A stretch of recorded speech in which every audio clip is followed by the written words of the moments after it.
আজ একটা নৌকা ভাড়া করলাম। দেখেন ওই বালুর পাহাড়ে গিয়ে উঠবো। বালুর পাহাড়ের কাছে নৌকাটা বিড়ালাম। বেরানোর পরে আমি সরাসরি নৌকা থেকে দৌড় দিয়ে আমার টার্গেট, আমি সর্বোচ্চ পাহাড়ের চূড়ায় উঠব।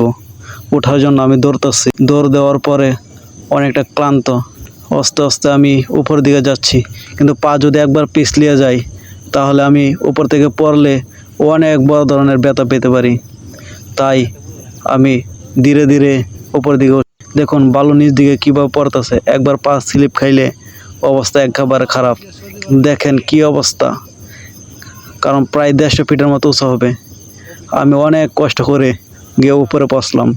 পৌঁছার পরে আমি সাকসেস বলে ছবি তুললাম। আমার সাথে নৌকার মাঝে উপরে উঠছিল, কিন্তু দেখেন ওর মাঝে একটু ভয়ও কাজ করে না। ও দেখেন উপর থেকে কিভাবে দৌড়ে দৌড়ে নামতেছে। আমি বললাম ধীরে ধীরে নামো, ব্যথা পেতে পারো। ও কিছুতেই শুনলো না। দেখেন ওই বাচ্চাটা কোন জায়গা দিয়ে ওঠার চেষ্টা করছে।